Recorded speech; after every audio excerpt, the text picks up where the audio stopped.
Hey, so it's the moment we've all been waiting for. Well, I've been waiting for. I'm gonna try to make it a little bit quick. As you know, I'm trying to make them shorter. Anyway, so here's the plan. I've got good choices, bad choices. You know, when I look back at my life years from now, I don't think I'm gonna go, you know, I really wish I didn't try to make so many good choices, you know, and I don't think that I'm going to regret that at the end of the week or go, oh, I worked so hard trying to make good choices or bad choices. I'm not even just talking about food. So let me just jump right in. First of all, my calorie intake. I think the calorie deficit and the restriction and all that kind of stuff is what's really messed with me, you know, a lot of this time, and the things that you look back on and you're regretting, the things you missed out on, all that kind of stuff. So starting with that, and it's terrifying because I want to lose weight. I have a lot to weight to lose, and it scares me, but I think if I can do this right, I think it's gonna work out, and I'm really hopeful for any of you who have struggled with the same thing. So anyway, my calories, to maintain my body weight right now, which is not what I want to maintain anyway, but to maintain my body weight right now, I need to be eating 2,100 calories a day. Now, that is, again, like I said, based on the weight that I am right now, and anything past that, it's not sustaining me. It's not something that I need. It's giving into, you know, binging or temptations or whatever it might be. And I don't think that I can lie to myself and say, oh, I'm not letting myself live if I'm eating less than 2,100 calories a day. It doesn't make sense. We eat to sustain our bodies, and if I'm eating over that, then I can't say that's restricting myself. So that's me addressing my personal eating disorder, I guess you could say, my food addiction. That's what that's addressing, going under 2,100 calories a day. Perfectly reasonable, right? And then that you go, okay, well, what about desserts? What about treats? I don't want to restrict myself from that. Okay, well, I looked into it. 2 treats a week, 2 desserts a week, whatever that may be, 2 desserts a week is what's recommended. And so I'm going to be allowing myself that. And then the last thing is how active you should be. And my age, fitness group, whatever you want to call it, 2.5 hours a week is recommended for me. I'm not going to throw that all in one time, but basically that's a little bit over 45 minutes 3 times a week. Now, I'm not going to be going back to every little thing. At 45 minutes 3 times a week is 2 hours and 15 minutes. So what are we going to do with these? Well, those are my basic things that I'm going to go by. If I have stuck with 2,100 calories, if I only stuck to 2 treats a week, or if I had 2 treats a week, and if I worked out 2.5 hours during that week, nothing happens. Everything stays the same. We're good to go. That's it. However, I got 2 jars. I originally was going to do 1 jar, but I figured if I do 2, I have a better visual idea of, you know, what's happening. If I see this jar filling up a little bit more, or this one filling up a little bit more, I kind of can see where I'm at without getting on the scale. So if I go over the 2 treats a week, then I get one of my pink slips, and I didn't make it a harsh red or anything like that to where it's like, oh my gosh, I'm being terrible. It's just a little pink, like, okay, well, you had a 3rd treat, we're just gonna put that there for now. And that's just a decision I made. Am I gonna go punish myself? No, it's just a little pink piece of paper in a pink jar. It's okay. So anyway, so that is that. If I go over the 2 treats a week, if I go over 2,100 calories, and if I go under 2.5 hours a week, pink thing in. So anyway, then the opposite end, if I don't have 2 treats in that week, if I go under that, I get a green one, yay! If I go under 2,100 calories, I get a green one, yay!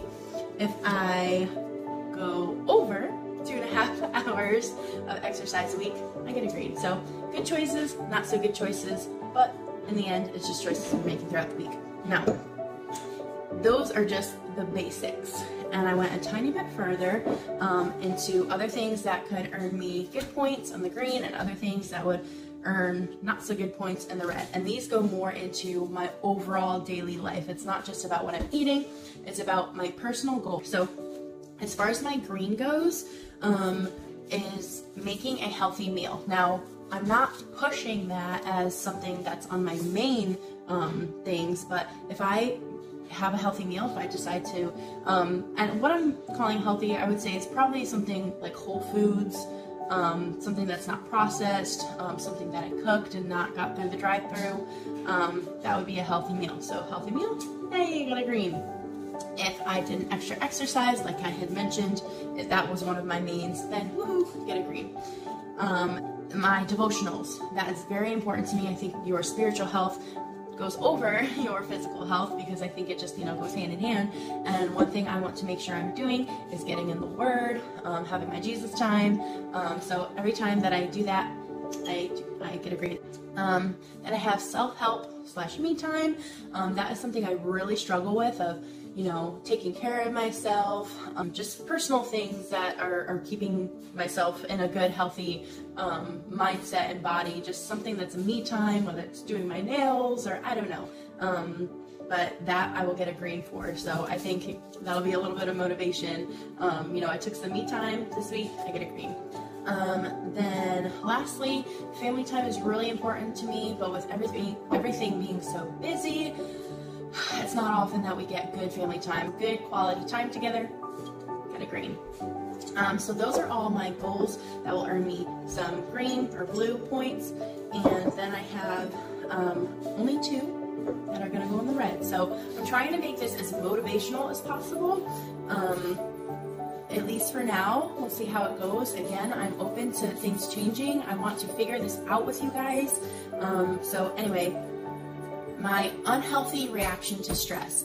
Now, whether that's going on a binge, whether that's I'm getting really frustrated with the kids or an argument, or just sometimes I get into this like depressive mode where I just sit and watch YouTube or whatever it is. But if I'm stressing out and it's an unhealthy reaction to stress, I'm gonna go, okay.